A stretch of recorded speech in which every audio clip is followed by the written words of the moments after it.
நீ சொல்றத பார்த்தா ஊழிய வளரட்டு, ஏன் ஊழிய வளரட்டு, இது ஊழியமா ஏன் ஊழியமா இல்ல, கர்த்தருடைய ஊழியம். நீ நானும் சாதாரண ஒரு கருவிதான்.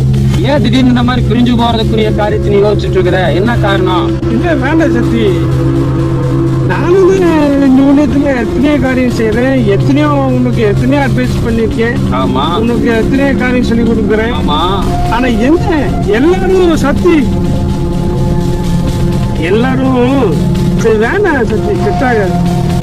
இல்ல என்ன எல்லாரும் என்ன சொல்றாங்க அதை சொல்லு முதல்ல. அப்பதான் அதுக்குரிய சஜஷன் நம்ம பைபிள்ல இருந்து தேட முடியும். இல்ல வேண்டாம், நான் என்ன சொல்றேன், நான் தனியா ஒரு ரூட்ல போய்க்கிறேன், நீ தனியா போய்க்கோ, அதான் நல்லதுன்னு நினைக்கிறேன். வேணாம் எனக்கு அப்படி சொல்லாதனவா. பிரிந்து போகிறவன் தன் சுய இச்சையின்படி செய்ய பார்க்கிறான் பைபிள் வாசனம் இருக்குது. நீ ஏன் அப்படி திடீர்னு புரிஞ்சு போகும்? நீ ஏன் நினைக்கிற? என்ன காரணம் அதை சொல்லு. காரணம் சரியா இருந்துச்சுன்னா கட்டாயமா பவுல் பர்னபா புரிஞ்ச மாதிரி தாராளம் நம்ம பிரிஞ்சு ஊழியம் செய்யலாம். என்ன காரணம்?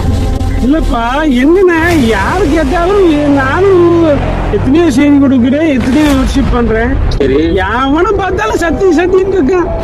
என்னால அது ஏத்துக்க முடியல, என் மனசு ஏத்துக்க முடியல. அத்தனை ஐடியா கொடுக்குறதுன்னா அத்தனை காரியம் செய்யணும்னாங்க. உனக்கு எத்தனையோ காரியம் சொல்லி கொடுத்தேன் நான் தான். ஆனால் உனக்காக எத்தனையோ நான் ஜாம் பண்ணியிருக்கேன். ஆண்டவனை பயன்படுத்தணும். உன்னுடைய ஜெபமும் உன்னுடைய ஆலோசனை நிறைய இருக்குது. எனக்கு ஒண்ணுமே இல்லையே, எனக்கு ஒரு பேரும் இல்லையே, ஒருத்தையும் கூட நீ சொல்ல மாட்டேங்கிறானே. எல்லாம் உண்மைதான் சொல்லிட்டு இருக்கான். இப்படியே போயிட்டு நினைச்சுக்கோ, நாளைக்கு எனக்கு ஒண்ணும் இருக்காது, என் குடும்பம் ஒண்ணும் இருக்காது, என் பிள்ளைகளுக்கு ஒண்ணும் இருக்காது. எனக்கு இதுல விருப்பமே இல்லை. பேர் வரலன்றதுதான் பிரச்சனை. ஆமா ஆமா,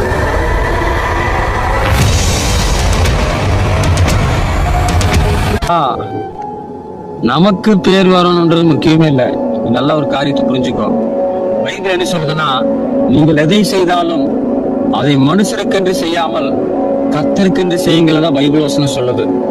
அது நீயும் நானும் சேர்ந்து இத்தனை நாளா செஞ்சுட்டு இருக்கிற ஊழியம் எனக்கு பேர் வரணும், சக்திவேல் பேர் வரணும், நோவா பேர் வரணுன்றதுக்காக இல்ல, ஏசப்பாவுடைய பேர் வரணுன்றதுக்காக தான் இந்த ஊழியத்தை நம்ம செஞ்சுட்டு இருக்கிறோம். ஆனா அவருடைய ராஜ்யத்தை கட்டுற வேலையை தான் நீ நானும் பண்றோம். உனக்கு எனக்கு ஒரு ராஜ்யத்தை கட்டல. தயவு செய்து இந்த எண்ணத்தை முதலாவது மனசுக்குள்ள இருந்து எடுத்துக்கோ. சக்தி, நான் என்ன சொல்ல வரேன்னு, தனியா போனதான் நாளைக்கு எனக்குன்னு ஒரு கூட்டம் வரும், எனக்குன்னு ஒரு பேர் கிடைக்கும்.